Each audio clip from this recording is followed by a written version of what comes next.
So with the NBA season pretty much coming to an end, for some teams this was a season to remember, and for others this was a season to forget. For the Cleveland Cavaliers, they were able to rebuild their entire roster in a very short amount of time, and they put together a very shocking season that nobody in Cleveland will ever forget. Almost 5 years ago, when Kyrie Irving decided to request a trade from the Cavs, things pretty much went straight downhill from there. They had LeBron James for one more year, but he decided to leave to go to the Lakers, and after that, Cleveland was left with completely nothing. The Cavs were then left with two options. They could either enjoy their 2016 championship and just live with the fact that their team was going to be very bad for the next several years, or they could start rebuilding and try to build another championship team on their own. So, of course, we all know what ended up happening. In this video, I'm going to break down the entire detailed rebuild for you guys. I have watched almost every single Cleveland Cavaliers game for the last 5 years. There's been a lot of ups and downs, but now I think the Cleveland Cavaliers have a solid playoff roster, and eventually I think they're going to become championship contenders. So before I begin this video, I would appreciate all your guys' support. Make sure to drop a like and subscribe if you enjoyed this video, and comment below what videos you want me to make next.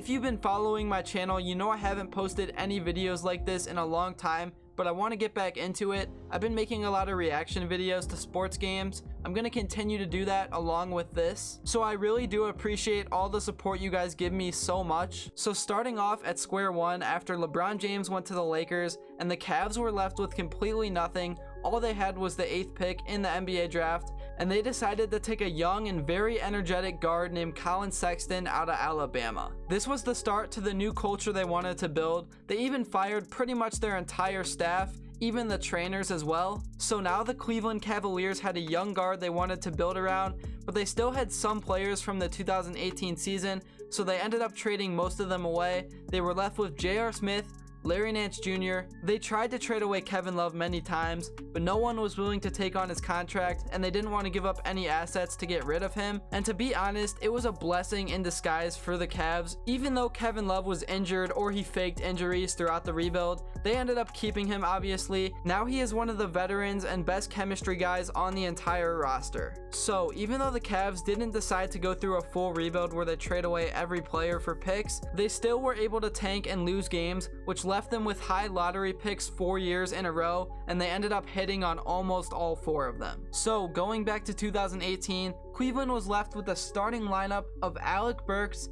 Larry Nance, Cedi Osman, Collin Sexton, and Tristan Thompson. And yes, they still had Kevin Love, but he was faking all those injuries, which honestly helped them lose more games and get better lottery picks. So after this 2018-19 season, the Cavs finished in 14th place in the East, and they were able to earn the 5th pick in the NBA draft. With this pick, they took a small guard named Darius Garland out of Vanderbilt. He only was able to play 5 games due to injury, so this was definitely a risky pick, and it got heavily criticized. Even me, as a Cleveland Cavaliers fan, was mad at this pick. I didn't understand why they wanted another small guard when we already had one. I didn't think it was ever going to be able to work, but obviously now they proved me wrong. So moving forward to the 2020 season, this year was full of experiments. It was really to see if the Collin Sexton and Darius Garland duo was going to work long term. And let me just say, Darius Garland was horrible. He was ranked the worst player in the entire NBA statistically. Things were not looking bright for the Cavs. I also forgot to mention, by this time, Larry Nance, Jordan Clarkson,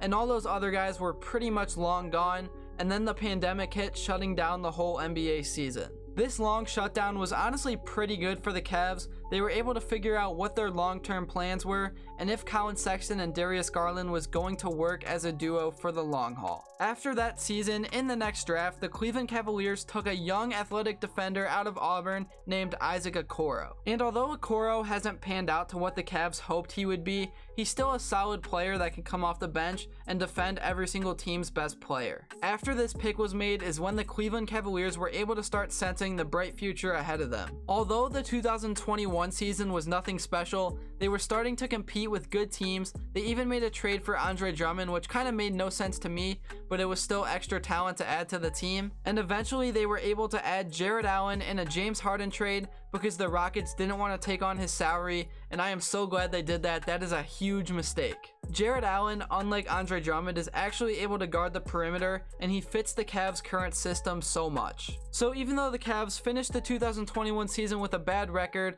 things were starting to look uphill, and that is when they struck big in the NBA lottery and they got the 3rd pick in the NBA draft. And of course, we all know what happened after that. They took Evan Mobley out of USC, a long and very slim center who had questions coming in, but he proved himself already to be one of the best defenders in the entire league. They also were able to pick up Ricky Rubio in a trade for Tyron Prince, and boy did that work out for them. It's just unfortunate that he had that ACL injury, and that pretty much was the story of the Cavs' entire 2022 season. I think they could have been a lot better, but they just had so many long-term injuries. And also, I better not forget the addition of Lauri Markkanen in a sign-in trade. And although this wasn't the biggest addition they made, it established their new culture of playing tall ball. Really, no NBA team has ever done it, but the Cavs decided to be risky and start 3 7-footers in one lineup. This move by new head coach JV Bickerstaff was also criticized, but at the same time, what did they have to lose? So like I said, this season was full of injuries. It started out with Colin Sexton tearing his MCL and being out for the season.